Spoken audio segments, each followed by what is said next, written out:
नमस्कार फ्रेंड्स, स्वागत आहे तुमचं मन्नू की रसोईमध्ये। कसे आहेत तुम्ही सर्व? आशा करते सर्व स्वस्त आणि मस्त असणार। तर आजचा विषय तुम्हाला कळला असेलच काय आहे। तर हो, आजचा विषय आहे स्वीट कॉर्न। जसे मॉलमध्ये वगैरे मिळतात ना, त्या प्रकारे आपण स्वीट कॉर्न घरच्या घरी बनवून घेऊया। तर चला याची आपण रेसिपी बघून घेऊया। मी एका गंजामध्ये इथे पाणी गरम करायला ठेवलेलं आहे। तर पाण्याला छान बॉईल येऊ द्यायचं आहे।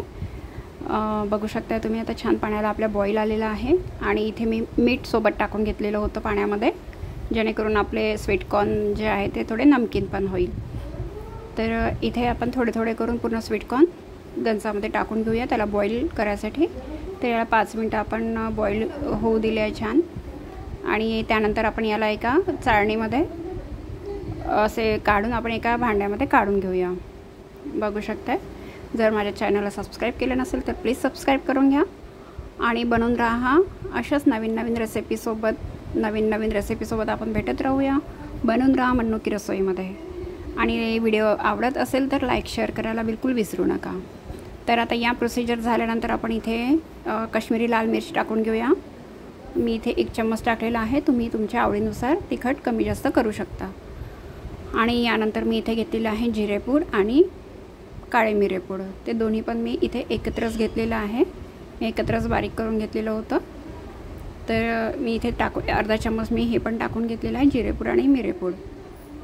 ह्याला छान मिक्स करून घ्यायचं आहे। आणि नेक्स्ट प्रोसिजर आहे आपली, अर्धा निंबूचा रस आपण त्याच्यामध्ये टाकून घेऊया। आवडीने टाकून घेऊया, कारण की काय असते की खट्टा मिठा फ्लेवर याच्याने येते आणि आवडीने हे सर्व मग मुलं खातात। आणि त्यानंतर आपण इथे टाकून घेऊया थोडं कॉर्नफ्लॉवरने याला छान कोट करून घ्यायचं आहे। तर कॉर्नफ्लॉवर आपल्याला एकत्र नाही टाकायचं, एकाने नाही टाकायचं, थोडं थोडं करून टाकायचं आहे। बघू शकता आपण 1 चम्मच टाकत आहे आणि कोट करत आहे। तर ते एकदम कोट होणार नाही, तर त्याला हळूहळूच टाकून कोट करता येईल। तर बघू शकता या प्रकारे हळूहळू करून मी परत एकदा टाकायचं आहे, परत कोट करायचं आहे। असं 2-3दा प्रोसिजर आपल्याला ही करायची आहे आणि छान याला कोट करून घ्यायचं आहे। तुम्ही हे मॉलमध्ये खाल्लं असेल किती महागडी डिश मिळते, तर आपण ते आता मार्केटमधून न घेता घरीच बनवू शकतो। तर बघू शकता आपण मी एका भांड्यामध्ये इथे तेल गरम करायला ठेवलेलं आहे।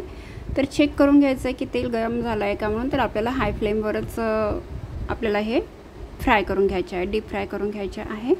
तर बघू शकता मी इतके टाकून घेतलेले आहे। आणि सोबतच काळजी घ्यायची, हे पाणी असतं याच्यामध्ये, पाणी भरलेलं असतं, तर कधी कधी ते तडकते पण, त्याच्यामुळे आपल्या अंगावर तोंडावर उडलं नाही पाहिजे याची खात्री घ्यायची। तर बघा हे सगळं एकमेकांना चिपकले आहे, पण टेन्शन घ्यायची गरज नाही। जेव्हा आपण ते तेलातून बाहेर काढतो ना, तर सर्व आपोआप सुटसुटे होऊन जाते। तर बघू शकता या प्रकारे मी इथे सर्व आपण डीप फ्राय करून घेतलेलं आहे, एका भांड्यामध्ये काढून घेतलेलं आहे। आता इथे आपण टाकून घेऊया चाट मसाला। आणि चाट मसाल्यामध्ये तर मीठ असतेच, आपण आधी मीठ टाकलेलं नव्हतं, म्हणूनच टाकलेलं नव्हतं का बरं, कारण की आपण चाट मसाला यावर टाकणार होतो आणि चाट मसाल्यामध्ये भरपूर प्रमाणात मीठ असते। पण तरीसुद्धा अगर तुम्हाला मीठ नमकीन आवडत असेल तर तुम्ही वरून मीठ टाकू शकता। आपण अर्धा निंबू रस आधी टाकलेला होता, म्हणून मी थोडासा आणखी निंबू टाकत आहे इथे, छान फ्लेवर येते। जर चुकीनं बी पडली असेल निंबूची तर काढून घ्यायची।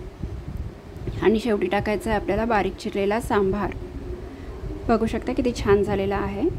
आणि जर तुम्हाला आवडत असेल तर तुम्ही इथे बटरची पण तडका देऊ शकता, म्हणजे बटर गरम करायचं आणि यावर टाकून द्यायचं आहे, तर त्याचं पण छान फ्लेवर येतं। तर आता आपण एका सर्विंग डिशमध्ये काढून घेऊया। बघू शकता तुम्ही, सर्विंग डिशमध्ये काढून घेऊ, किती छान असे झालेले आहे। टेस्टला पण खूप छान झालेलं आहे, दिसायला पण खूप छान झालेलं आहे।